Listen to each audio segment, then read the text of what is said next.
क्या लगता है बीजेपी को जिताने के लिए प्रशांत किशोर आई या फिर राजद को हराने के लिए? देखिए, बीजेपी को जिताने की बात बिहार के लिए, बिहार की जनता बीजेपी के लिए काम कर रही वो है, अपना तेजस्वी को हराना है उसका मोटिव है, इसीलिए तेजस्वी को बार बार जाहिर टारगेट सी करते बात है। हैं। वो आप भी हैं। बीजेपी के प्रति बड़ा सॉफ्ट कॉर्नर है उनका, और सहयोग और बाकी बहुत सारी चीजें हैं, जनता सब जानती है। तो कांग्रेस कभी सोती नहीं। अगर कांग्रेस सो जाती तो देश आज आजाद नहीं मिलता, भारत को आजाद भारत नहीं मिलता। तो हम आज ये 2025 जो बिहार के परिप्रेक्ष्य में आप बात कर रहे हैं, हम तैयार हैं। इंडिया गठबंधन के बैनर के तले हम चुनाव लड़ेंगे। जन सुराग, जन सुराग, जन सुराग। सुराग होल। अच्छा, ये कंप्लीटली एक तरह से याद रखिए, जो अभी अभी नहीं, वक्त बता देगा, थोड़ा और वक्त लगेगा कि ये जन स्वराज पार्टी की जो अस्तित्व में आई है, ये प्रशांत किशोर साहब क्या करते थे, हराने का और जिताने का, यही दो चीज का अच्छा। एक वादा करते थे, जिसे टेंडर कह सकते हैं। हर बार इनके हरबे तरीके अलग अलग होते थे। अच्छा। इस बार इन्होंने एक पार्टी को बना के, एक तरह का ये टेंडर है, पार्टी नहीं, ये टेंडर है। कन्हैया कुमार का आना, ऐसा लोग कयास लगा रहे हैं। कन्हैया कुमार जो आए हैं तो 25 में लोगों का कहना है कि गठबंधन टूट जाएगी और कांग्रेस अपने बलबूते बिहार में चुनाव लड़ेगी। मुख्यमंत्री का चेहरा कन्हैया कुमार होगा। इंडिया गठबंधन जो है वो बहुत मजबूत है। और बाकी आपने प्रदेश के बारे में, नेतृत्व की बात की, हमारे संगठन के नेतृत्व के बारे में मैं बड़े हल्के स्वर में भी और थोड़े से ऊंचे स्वर में भी ये बात आपको आश्वस्त करना चाहता हूं कि जो निर्णय हमारे राष्ट्र अध्यक्ष महोदय मल्लिकार्जुन खड़गे साहब का होगा, बाकी जो हमारे जितने भी सदस्य हैं शीर्ष नेतृत्व के, उनका जो डिसीजन होगा वही प्रथम और अंतिम होगा। हमारी लड़ाई संविधान को बचाने की लड़ाई है। हमारी लड़ाई आर्थिक मंदी से लड़ने की लड़ाई है। हमारे पास बेरोजगारी की लड़ाई है। हमारे पास जो भारत के 9 रत्न को बेच दिया गया, तबाह किया गया, उनकी लड़ाई है। हमारी लड़ाई आज जो भारत जितना कर्ज में डूबा हुआ है, उससे उगाने की बात की लड़ाई है। हमें मोहब्बत को और दूर तक, हर घर तक, हर दिल तक लेके पहुंचाने की हमारी लड़ाई है। एक सवाल और लेंगे। हमारे साथ इस वक्त कांग्रेस के एक नेता हैं जिनको हाल ही में कांग्रेस के अल्पसंख्यक प्रकोष्ठ से उनको क्या कहते हैं कि चुना गया है, जो राष्ट्र प्रवक्ता के तौर पर चुना गया। उनसे बातचीत करेंगे कि क्या कुछ कांग्रेस 2025 में जो चुनाव होने वाली है किस तरह से तैयारी कर रही है और क्या कुछ करेंगे। आपका मेरे चैनल पर स्वागत है। शुक्रिया, बहुत बहुत शुक्रिया आपका। सबसे पहले मैं बिहार की धरती की तरफ से अपने शीर्ष नेतृत्व, राष्ट्रीय अध्यक्ष महोदय को, श्री राहुल गांधी जी को, श्रीमती प्रियंका गांधी जी को और जनाब इमरान प्रताप गढ़ी साहब का धन्यवाद कि उन्होंने सीमांचल के एक छोटे से किसान के बच्चे को, जो कि यहाँ से लेकर दिल्ली तक का सफ़र, और इस भीड़ में, देश की इतनी भीड़ में आखिरी पंक्ति के आखिरी व्यक्ति को एक जिम्मेदारी उम्मीद के साथ किया, उसके लिए धन्यवाद। मारूफ जी, अगर सीमांचल की बात करें तो ये मारूफ जी कौन है? इनके बारे में काफ़ी चर्चा होती है। बताया जाता है जेएनयू से पढ़े हैं, छात्र भी हैं। जी, मैं गांव से निकल के पहले अलीगढ़ का सफ़र तय किया। +2 ग्रेजुएशन मैंने वहाँ से किया, फिर MA MPhil और PhD जेएनयू से किया, और उसके बाद उसी बीच में फिर वहाँ पे छात्र राजनीति के दौरान मैं 4 बार वहाँ पे हॉस्टल प्रेसिडेंट इलेक्ट भी हुआ, चुनाव जीता रेगुलर, जो कि जेएनयू के इतिहास में एक हिस्ट्री भी है। उसके बाद मैं बिहार प्रदेश कांग्रेस का जनरल सेक्रेटरी भी बना, फिर माइनॉरिटी विभाग में state wise president, spoke person, और अभी राष्ट्र की जिम्मेदारी दी गई है। मैं इसको अब कोशिश करता हूँ कि इसको निभा पाऊँ पूरी। 2025 में चुनाव और हम लोग 25 में ही चल रहे हैं। ऐसे में कांग्रेस की बात करें, कांग्रेस पार्टी की क्या कुछ तैयारियां चल रही है, खास करके सीमांचल की अगर हम बात करें तो? तैयारियां की बात करते हैं, कांग्रेस कभी सोती नहीं। अगर कांग्रेस सो जाती तो देश आज आजाद नहीं मिलता, भारत को आजाद भारत नहीं मिलता। तो हम आज ये 2025 जो बिहार के परिप्रेक्ष्य में आप बात कर रहे हैं, हम तैयार हैं। इंडिया गठबंधन के बैनर के तले हम चुनाव लड़ेंगे और जीतेंगे भी। बाकी रही बात कि ये चुनाव नहीं है, ये चुनौती है हमारे। चुनाव तो हर जगह हो रहे हैं, होते रहेंगे, लेकिन इस बार जो अभी बिहार का चुनाव है, ये एक चुनौती है। और इंडिया गठबंधन मिल के और उस अंदाज से, हमारे जो जनरल सेक्रेटरी इंचार्ज साहब हैं, प्रदेश अध्यक्ष हैं, बाकी सभी जिला के अध्यक्ष, प्रखंड अध्यक्ष और पंचायत अध्यक्ष, वार्ड अध्यक्ष, जितने भी हैं बूथ तक में, हमने अपनी पूरी तैयारी कर ली है, हमने अपनी कमर कस ली है, और हम ये जनता मालिक है। और जनता के बीच हम बिहार को कहाँ होना चाहिए था, आज बिहार कहाँ है, और हम जो बात कर रहे हैं कि हम किस बिहार की बात कर रहे हैं और हमें कैसा बिहार चाहिए, क्योंकि बिहार का नेतृत्व देश का नेतृत्व करने के बराबर है। कन्हैया कुमार का आना, ऐसा लोग कयास लगा रहे हैं। कन्हैया कुमार जो आए हैं तो 25 में लोगों का कहना है कि गठबंधन टूट जाएगी और कांग्रेस अपने बलबूते बिहार में चुनाव लड़ेगी। मुख्यमंत्री का चेहरा कन्हैया कुमार होगा। इंडिया गठबंधन जो है वो बहुत मजबूत है। और बाकी आपने प्रदेश के बारे में नेतृत्व की बात की, हमारे संगठन के नेतृत्व के बारे में मैं बड़े हल्के स्वर में भी और थोड़े से ऊंचे स्वर में भी ये बात आपको आश्वस्त करना चाहता हूं कि जो निर्णय हमारे राष्ट्र अध्यक्ष महोदय मल्लिकार्जुन खड़गे साहब का होगा, बाकी जो हमारे जितने भी सदस्य हैं शीर्ष नेतृत्व के, उनका जो डिसीजन होगा वही प्रथम और अंतिम होगा। मतलब ऐसा कुछ नहीं है, लोग जो बोल रहे हैं कि वो आए हैं, मुख्यमंत्री का चेहरा भी हो सकता है कन्हैया कुमार बिहार में, ऐसा कुछ नहीं है। देखिए, ये चीज फैसला शीर्ष नेतृत्व को करना है और इलेक्शन जिताने का काम यहाँ की जनता को करना है। और बाकी हमारे पास लीडर्स की बिल्कुल कमी नहीं है, हर कार्यकर्ता हमारे लीडर है।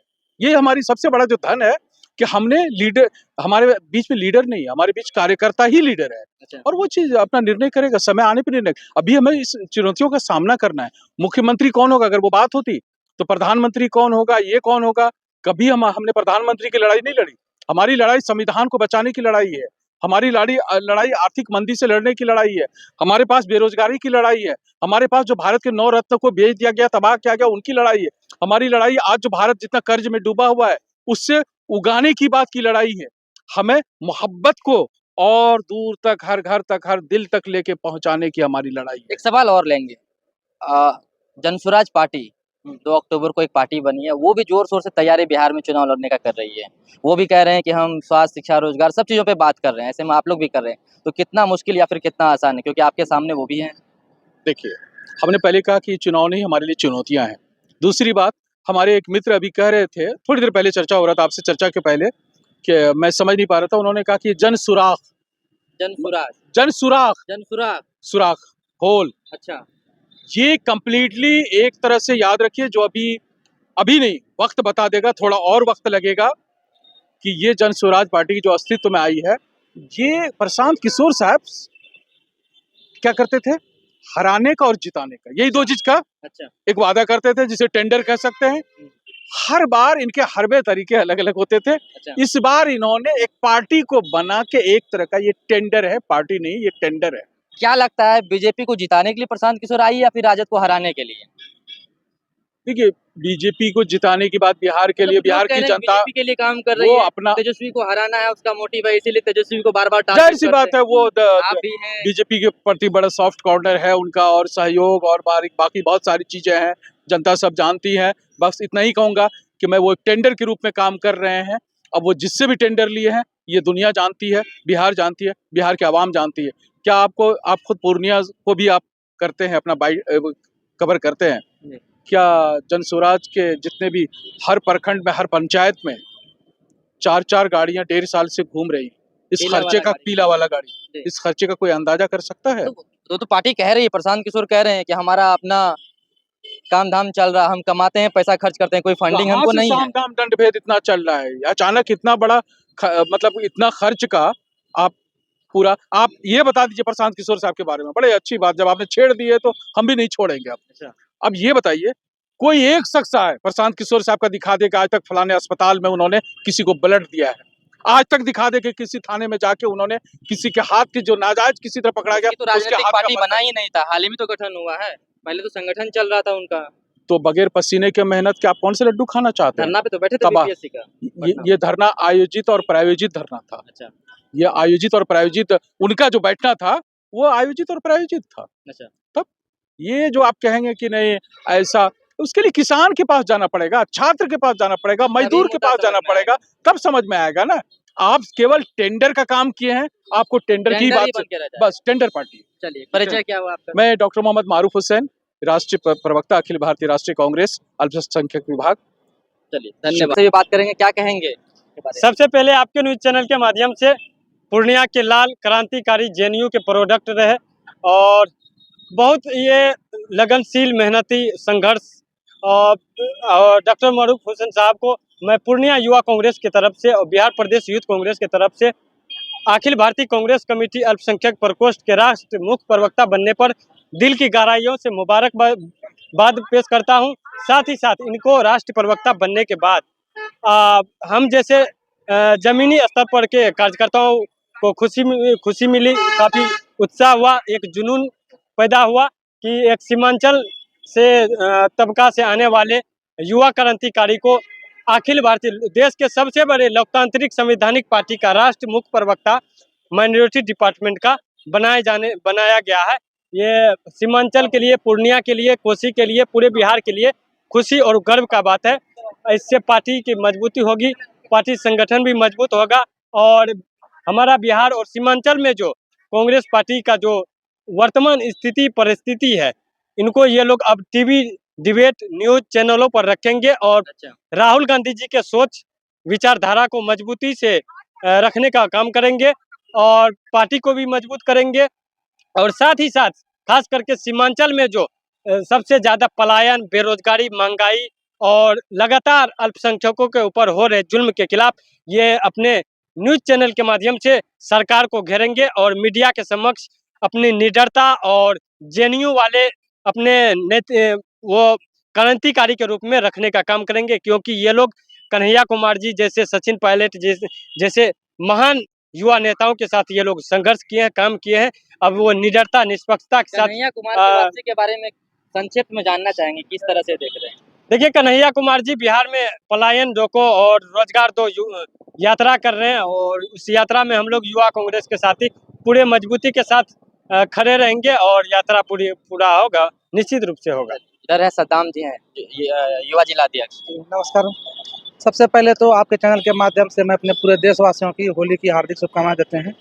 और आज हम लोग अपने युवा कांग्रेस कमेटी के साथ हमारे मारू भाई जो पूर्णिया जिला से बिलोंग करते हैं, ये कांग्रेस में अल्पसंख्यक विभाग के ये सिंगल प्रवक्ता नियुक्त हुए हैं। इसमें सबसे पहले तो मैं इमरान प्रताप गढ़ी जी का बहुत बहुत शुक्रिया अदा करता हूँ, जो हमारे बड़े भाई जो इस लायक समझे और हमारे पूर्णिया की धरती को वो इस लायक समझे। और मेरा यही उम्मीद है मारू भाई से कि हम सबका जो आवाज़ है ये यहाँ से पूर्णिया से लेके, सदन से लेके, पार्लियामेंट से लेके हमारे दिल्ली तक गूंजे। और मैं यही चाहता हूँ कि ये मारू भाई के थ्रू से हर चैनल में जो हमारे सीमांचल का मुद्दा है, आज के डेट में पलायन हुआ, बेरोजगारी हुआ, भुखमरी हुआ, ये सब मुद्दा उठाए और हम सब युवाओं को जो बेरोजगारी है वो सब मुद्दा उठाए। इसी के साथ मैं भाई को अपना बहुत बहुत शुभकामनाएं देता हूँ और इसको अपने आने वाले भविष्य में और इसको ऊंचाई की तरफ देखना चाहता हूँ।